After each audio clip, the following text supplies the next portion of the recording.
Assalamualaikum warahmatullahi wabarakatuh. Selamat pagi anak-anak. Kita lanjutkan ya pembelajaran di tema 1, Selamatkan makhluk hidup. Subtema 2, Hewan sahabatku, di pembelajaran 3 dan 4. Nah, untuk tujuan pembelajaran hari ini sudah ada tertera ya di layar.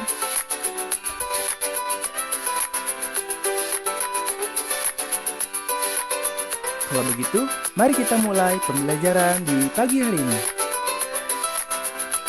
Nah, pertama kita akan belajar mengenai karakteristik geografis negara anggota ASEAN. Nah, perlu anak-anak ketahui bahwa letak geografis negara-negara yang tergabung dalam ASEAN adalah di sebelah tenggara benua Asia. Apabila diperhatikan dalam peta dunia, Asia Tenggara sendiri berada di antara benua Australia dan daratan utama benua Asia.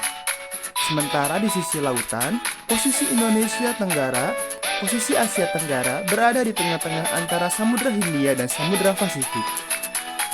Jika dilihat posisi astronominya, Asia Tenggara ada pada 29,1 derajat lintang utara, 11 derajat lintang selatan, dan 92 derajat bujur timur, 141 derajat bujur timur. Karena itu, kawasan ini dilewati oleh garis khatulistiwa atau ekuator dan garis balik utara. Semua negara yang dilewati oleh garis khatulistiwa pasti beriklim tropis, sehingga menjadikan kawasan yang banyak memiliki hutan tropis serta alam yang indah, dengan keanekaragaman flora dan fauna. Nah, untuk luas, wilayah Asia Tenggara adalah sekitar 2.257.000 km persegi. Luas sekali ya ternyata. Nah, kita lanjutkan selanjutnya. Nah, anak-anak, perlu anak-anak ketahui bahwa yang namanya karakteristik geografis dari suatu negara ini sangat amat erat hubungannya dengan kegiatan ekonomi di negara itu sendiri. Nah, seperti contohnya di Brunei Darussalam, bahwa di Brunei Darussalam sendiri terkenal dengan kekuatan sumber daya alam berupa minyak bumi dan gas alam. Selanjutnya, ada Filipina. Nah, kalau Filipina ini merupakan sebuah negara kepulauan yang mata pencahariannya sebagian besar penduduknya adalah di bidang pertanian. Kalau untuk di Kamboja, di Kamboja terdapat Sungai Mekong. Nah, di daerah ini, di daerah yang sekitaran Sungai Mekong merupakan daerah yang sangat subur. Nah, mata pencahariannya di masyarakat Kamboja adalah sebagai petani. Nah, sebagian besar adalah petani padi dan karet. Selanjutnya ada Indonesia. Nah, sebagai negara kepulauan terbesar di kawasan ini, Indonesia memiliki ragam sumber daya alam yang sangat kaya. Banyak hal yang dapat dikembangkan untuk memperkuat perkembangan ekonomi Indonesia. Saat ini Indonesia mengekspor minyak bumi dan gas, tekstil, dan produk-produk dari kayu. Pertambangan menjadi salah satu pintu masuk para pengusaha mancanegara ke Indonesia. Keindahan alam Indonesia pun merupakan daya tarik yang menjadi sumber devisa negara dari sektor pariwisata. Nah, selanjutnya adalah Laos. Nah, Laos merupakan negara tetangga dari Kamboja, sehingga Laos pun dilewati oleh Sungai Mekong. Nah, sama seperti di Kamboja, kegiatan ekonomi di masyarakat di negara Laos di sepanjang adalah Sungai Mekong. Ini sebagian besar adalah pertanian. Selanjutnya adalah Malaysia. Malaysia memiliki kegiatan ekonomi utama penduduk Malaysia di bidang perindustrian, pertambangan, dan pertanian. Perdagangan internasional merupakan salah satu kegiatan ekonomi masyarakat yang mengalami pertumbuhan tercepat. Peralatan elektronik, minyak, dan gas bumi diekspor ke negara lain. Produk dari kayu, minyak sawit, karet, tekstil, sepatu, dan bahan-bahan kimia diperdagangkan di dunia internasional. Selanjutnya ada Myanmar. Nah, untuk Myanmar sendiri, mata pencaharian penduduknya adalah di bidang pertanian, perkebunan, dan pertambangan. Dan selanjutnya di Singapura. Nah, kalau untuk Singapura sendiri merupakan negara paling maju di kawasan ASEAN. Letak Singapura sangat strategis.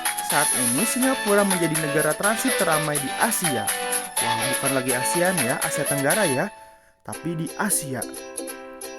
Selanjutnya adalah Thailand. Nah, Thailand ini sering disebut sebagai lumbung padi di Asia Tenggara. padi memang menjadi hasil pertanian terbesar di negara ini. Kemudian A juga Vietnam. Nah, kalau Vietnam sendiri, setelah pulih dari perang Vietnam, negara ini mulai berkembang di berbagai sektor perekonomiannya. Pariwisata dan turisme mendukung perkembangan ekonomi. Bidang pendukung lainnya seperti bidang usaha jasa di bidang perhotelan, restoran, serta transportasi juga turut berkembang pesat. Nah, tadi anak-anak sudah mengetahui kegiatan ekonomi dari pengaruh letak geografis dari suatu negara ya. Nah, sekarang kita akan perdalam lagi karakteristik ekonomi negara anggota ASEAN. Nah, di sini anak-anak perlu ketahui bahwa Indonesia mengekspor hasil bumi seperti timah, tembaga, besi, minyak, gas, dan nikel. Selain itu, Indonesia menghasilkan pupuk, tapioka, karet, kopi, kelapa sawit, dan tembakau.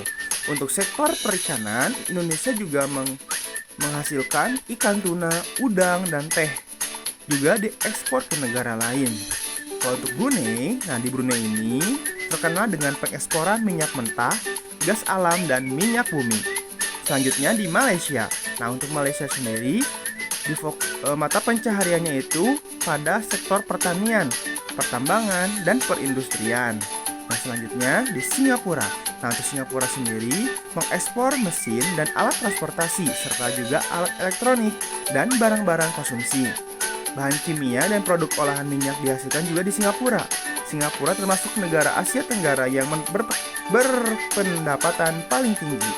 Selanjutnya ada mata pencaharian dari penduduk Thailand adalah pertanian, kehutanan, pertambangan, dan industri.